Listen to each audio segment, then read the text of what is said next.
যখন মাইকটা হাতে ধরলাম তখন মনে হচ্ছে যেন আমরা অর্থাৎ আমি 2008 সালের সময় ফিরে এসেছি। তখন এই শীর্ষ অঞ্চলটা চারদিকে বামফ্রন্টময়, ডানপন্থীরা শুধু নকুলদারা দানগ্রামে টিম টিম করে জ্বলছে, টিকিয়ে রাখার চেষ্টা করছে শীর্ষ অঞ্চলে। আমি হরিরামপুর থেকে এসে আপনাদের সঙ্গে নিয়ে নকুলদাদের নেতৃত্বে, শিপুলদার নেতৃত্বে যে দুর্দান্ত হাওয়া উঠেছিল, সেই হাওয়াতে নিশ্চিহ্ন হয়ে গেছিল শীর্ষ অঞ্চল থেকে বামপন্থীরা। এবং আজকে ঠিক মনে হচ্ছে আবার আমি নকুলদা এবং আপনারা সবাই হাতে হাত মিলিয়ে যে আন্দোলনটা শুরু হয়ে গেছে, তার ফলশ্রুতি হিসাবে যারা আমাদের মূল স্রোত থেকে সরিয়ে দেওয়ার অপচেষ্টা করছে, তারাও আগামী দিনে 23 তারিখের পর শীর্ষ অঞ্চল থেকে তৃণমূলরা নিশ্চিহ্ন হয়ে যাবে। আজকে আসার সময় আমাদের যত মোটরসাইকেল র্যালি হচ্ছে, অত্যন্ত দুঃখের সঙ্গে বলতে হয়, আমরা রাজনীতি করতে পারি, কেউ কংগ্রেস, কেউ সিপিএম, কেউ বিজেপি, কেউ নকশাল, কেউ তৃণমূল। প্রত্যেকের গণতান্ত্রিক অধিকার আছে। যেভাবে মাইক বাজিয়ে আমাদের একটা গণতান্ত্রিক পদ্ধতি থেকে গণতান্ত্রিক সভাকে বিশৃঙ্খল করার একটা অপচেষ্টা করছে, তাদেরকে শুধু জানিয়ে রাখি, বন্ধুরা, আপনারা কিন্তু সেই দিন ছিলেন না যেদিন বামফ্রন্টের অত্যাচারে শীর্ষ অঞ্চলে যে অত্যাচার হচ্ছিল তার বিরুদ্ধে রুখে দাঁড়ানোর। সেদিন আমাদের মতো মানুষেরা, নকুলদার মতো মানুষেরা সবাই মিলে আমরা শীর্ষ অঞ্চল থেকে তাদের ছুড়ে ফেলে দিয়েছিলাম। ইতিহাসটাকে আপনাদেরকে মনে রাখতে হবে, আপনারা ভুলে যাবেন না। আপনাদের সে সময় চলে এসেছে 23 তারিখে আপনারাও কিন্তু এই শীর্ষ অঞ্চল থেকে নিশ্চিহ্ন হয়ে যাবেন। আপনাদেরকে একটা জিনিস মনে রাখি, আপনারা যতই লাফালাফি করেন, আপনারা হেরে গেছেন। আপনাদের বিপ্লব বাবু যে ভোটে দাঁড়িয়েছে, সে 3 নম্বর পজিশনে হরিরামপুর ব্লক থেকে যাবে এবং জনসংখ্যার তার অস্তিত্ব নেই। আজকে আপনাদেরকে জানিয়ে রাখি, আপনারা এই হরিরামপুর ব্লকের শীর্ষ অঞ্চলে বিভিন্ন মানুষকে বিভিন্ন ভাবে বলছেন ঘরের ব্যাপারে যে সেকেন্ড কিস্তির টাকা দিবেন না। আপনাদের যদি ক্ষমতা থাকে, আপনারা তো হরিদাস, আপনার বিপ্লব মিত্র বাবার ক্ষমতা থাকলে ঘরের টাকা আটকে প্রমাণ করে দিবেন আপনাদের ক্ষমতা আছে।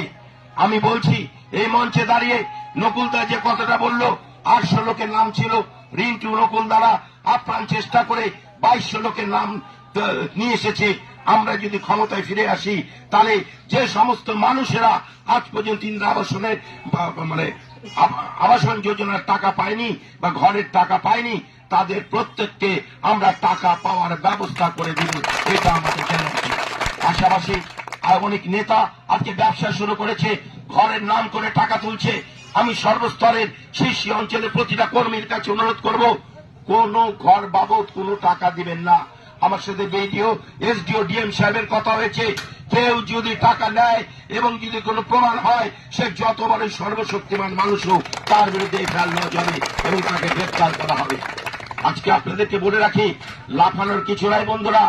আপনারা হরিরামপুর ব্লক থেকে নিশ্চিহ্ন, আপনাদের চটি ফেলার জায়গা নেই।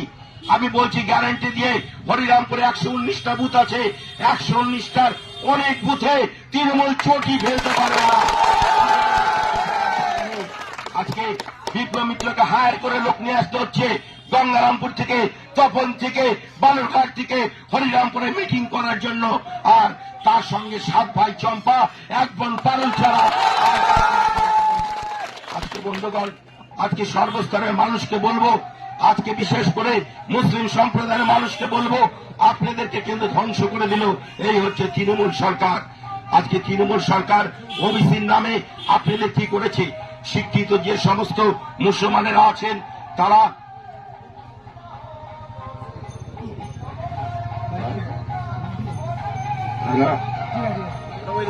যে সমস্ত মুসলমানেরা আজকে অশিক্ষিত, সেই সমস্ত শিক্ষিত মুসলমানদেরকে ওবিসি 1 থেকে ওবিসি 2 তে নিয়ে ওবিসি বি তে নিয়ে চলে গেল। তাদের যে অধিকার, সে অধিকারকে তারা শেষ করে দিল। পাশাপাশি আজকে ওয়াকফ বিল আজকে এমন একটা জায়গাতে নিয়ে গেছে যে মমতা ব্যানার্জি বলেছিল যে ওয়াকফ বিল হতে হলে তার দেহের উপর দিয়ে হতে হবে, কিন্তু আজকে দুঃখের বিষয় ভারতবর্ষ বাংলার বুকে ওয়াকফ বিলটা তৈরি হলো আজকে মমতা ব্যানার্জির ভোটাভুটিতে। আজকে ওয়াকফে যে সমস্ত মানুষ জমি আছে সেখানে কবর দিতে গেলে 2,500 টাকা করে কবরের চার্জ দিতে হবে। আজকে তৃতীয় আপনারা দেখেছেন এসআর নিয়ে ঘরে ঘরে হাহাকার, অসংখ্য মানুষের অর্থাৎ প্রায় 40 লক্ষ মানুষের ভোটাধিকার থেকে তাদের কেটে দিছে। মমতা ব্যানার্জি বলেছিল কি, মমতা ব্যানার্জি বলেছিল যে এ 40 কোন এসআর হবে না, তার মৃতদেহের উপর দিয়ে এসআর করতে হবে, কিন্তু এসআর হলো। তার ভাতিজা অভিষেক ব্যানার্জি বলেছিল যদি একটা লোকের নাম কাটা যায় তাহলে 1 লক্ষ মানুষকে দিল্লিতে গিয়ে তিনি অবরোধ করবেন। কোথায় গেল দিল্লি, কোথায় গেল কি সমস্ত প্ররোচনা? অথচ আপনারা জানেন যে মোথাবাড়িতে কালিয়াচকে একটা আন্দোলন হচ্ছিল, মোবাক্কেল বলে এক উকিল সে আন্দোলনের নেতৃত্ব দিচ্ছিল, তাকে গ্রেপ্তার করা হলো।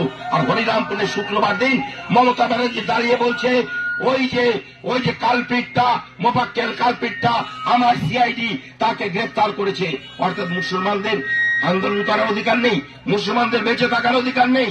আজকে মমতা ব্যানার্জি দৌলতে যে সমস্ত নমপুংসক মুসলমান আজকে তৃণমূলকে ভোট দেয় তাদেরকে আমরা ধিক্কার জানাই। কোন স্বচ্ছ সুন্দর শিক্ষিত মুসলমান আজকে তৃণমূলকে ভোট দিতে পারে না। আর তৃণমূলের কিছু দালাল আজকে গ্রামে গ্রামে গিয়ে বলে বেড়াচ্ছে যে মুসলমান আজ লক্ষ্মীর ভান্ডার বন্ধ করে দিবে। আমি একটা কথা বলি, লক্ষ্মীর ভান্ডার কি তৃণমূলের বাবা সম্পত্তি? লক্ষ্মীর ভান্ডার হচ্ছে মানুষের অধিকার। আজকে সারা ভারতবর্ষে বিভিন্ন রাজ্যে বিভিন্ন ভাবে টাকা দেওয়া হয়। আজকে তৃণমূল নেতাদের বলি আপনারা হিন্দু গ্রামে গিয়ে হিন্দু পাড়াতে গিয়ে বলুন তো যে লক্ষ্মীর ভান্ডার বন্ধ হবে, ক্ষমতা নেই। কারণ আজকে হিন্দু পাড়াগুলাতে হিন্দু গ্রামগুলাতে যদি যে দেখা যায় তাহলে দেখবেন যে লক্ষ্মীর ভান্ডার মুসলমানরা পাচ্ছে 1500 টাকা আর হিন্দুরা পাচ্ছে 1700 টাকা। আজকে এটাই পার্থক্য। আজকে তৃণমূল নেতাদের বলার ক্ষমতা নেই। কারণ আপনাদেরকে বলি যে পুরো পশ্চিমবঙ্গে 2 কোটি 40 লক্ষ ভোট বিজেপি পেয়েছিল। তার মধ্যে মহিলা হচ্ছে 1 কোটি 20 লক্ষ। 1 কোটি 20 লক্ষ মহিলা তো বিজেপিকে ভোট দিচ্ছে। তারা যদি বিজেপিকে ভোট দিয়ে 1700 টাকা পায় আর তৃণমূল যারা তারা হচ্ছিল 1 কোটি 40 লক্ষ মহিলা, তারা তৃণমূলকে ভোট দিয়ে 1,500 টাকা করে পাচ্ছে। এটাই হচ্ছে পার্থক্য তৃণমূল আর হচ্ছিল অন্য পার্টি। আজকে ভাবতে হবে, আজকে সময় এসেছে ঐক্যবদ্ধ হওয়া। আজকে 23 তারিখে যে ভোট, সেই ভোটে আপনারা যদি ঐক্যবদ্ধ হন, আমাদের দৃঢ় বিশ্বাস আমরা শীর্ষ অঞ্চল থেকে ব্যাপক লিড নিয়ে আমরা এখান থেকে জিতে আসব। আজকে শীর্ষ অঞ্চলে চিরদিন যেদিন থেকে আমরা শুরু করেছি সেদিন থেকে আমাদের হচ্ছে দুর্বার ঘাঁটি। আর যারা আজকে আসছে দালালি করতে, তারা দালাল। কারণ তারা নির্বাচিত হয়ে কেউ আসেনি, পুলিশের সহযোগিতা নিয়ে পুলিশকে সঙ্গে নিয়ে অত্যাচার করে পঞ্চায়েত ভোটে ক্ষমতা দখল করে লুটতরাজ করছে। আমি তাদেরকে জানিয়ে রাখি, আগামী 23 তারিখের পর পশ্চিমবঙ্গে তৃণমূল থাকবে না, দক্ষিণ দিনাজপুরে তৃণমূল থাকবে না। আপনারা তৈরি হন, এই পঞ্চায়েতও থাকবে না। এই পঞ্চায়েতের দুর্নীতিগ্রস্তদেরকে আমরা বসতে দিব না। এটা আপনাদের নিশ্চিন্ত। আপনারা সবাই মিলে ঐক্যবদ্ধ হন, ভয় পাবেন না, কারোর ভয়ে আপনারা দল করবেন না। আমরা আছি আপনাদের সঙ্গে। ওই ঐক্যবদ্ধ ভাবে আমরা যদি চলি, আমরা হরিরামপুরে এক ইতিহাস তৈরি করব। এই বলে সকলে মঙ্গল কামনা করে আমি আমার বক্তব্য শেষ করছি। জয় হিন্দ, বন্দে মাতরম।